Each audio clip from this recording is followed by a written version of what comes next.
ప్రస్తుతం విశాఖ సిఐ సదస్సులో మంత్రి నారాయణ మాట్లాడుతున్నారు. లైవ్ చూద్దాం. సెంట్రల్ రోడ్ ఫండ్ 3,500 కోట్లు ఇచ్చినారు. దాన్ని ఈరోజు మరొక 1000 కోట్లు యాడ్ చేసి మొత్తం 4,500 ఈ సంవత్సరం ఇచ్చేటట్టుగా ఈరోజు యాక్చువల్గా శాంక్షన్ చేయడం జరిగింది. అదేవిధంగా ట్రాన్స్పోర్ట్ ఫాస్ట్ కావటానికి డిలే కాకుండా ఉండాలంటే ఎక్కడైతే రైల్వే గేట్స్ ఉన్నాయో అక్కడ over bridges or under bridges రావాలి.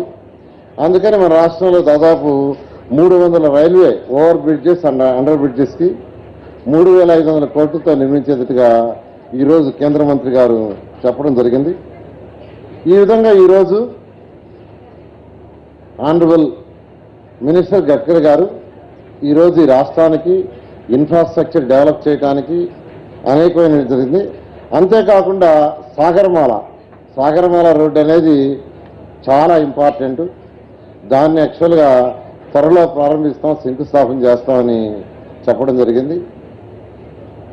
అదేవిధంగా వాటర్ వేస్ ఈరోజు కాకినాడ నుంచి యాక్చువల్గా మన బార్డర్ చెన్నై వరకు దాన్ని కూడా వీలైన తొందరలో శంకుస్థాపన చేస్తామని చెప్పడం జరిగింది.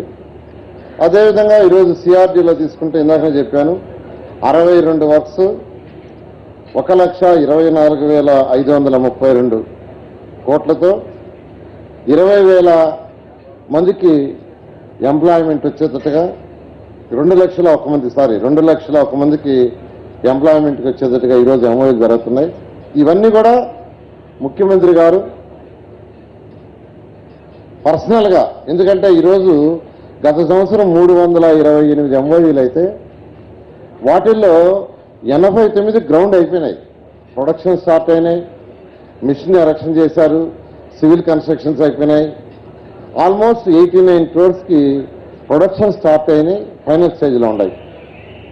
అంటే ఒక సంవత్సరంలో అగ్రిమెంట్ అయిన వాటిలో 89ని కంప్లీట్ చేశామంటే కేవలం ముఖ్యమంత్రి గారు పర్సనల్గా వాళ్ళని పిలిచి ఎవరెవరికి ఏమేమి సమస్యలు ఉన్నాయో 1-to-1 డిస్కస్ చేసి ఎక్కడన్నా ఎగ్జామ్షన్స్ ఇవ్వాల్సి ఉంటే ఎగ్జామ్షన్ రేటు ఒక్కటే, ఎంత పెట్టుబడి పెడుతున్నారు, ఎంతమందికి ఎంప్లాయ్మెంట్ క్రియేట్ చేస్తున్నారు అనేది దాన్ని కన్సిడర్ చేసి డిస్కస్ చేసి క్యాబినెట్లో పెట్టి అప్రూవ్ చేసి చేయటం వల్లనే ఈరోజు ఇంత భారీ మొత్తంలో వచ్చినాయి.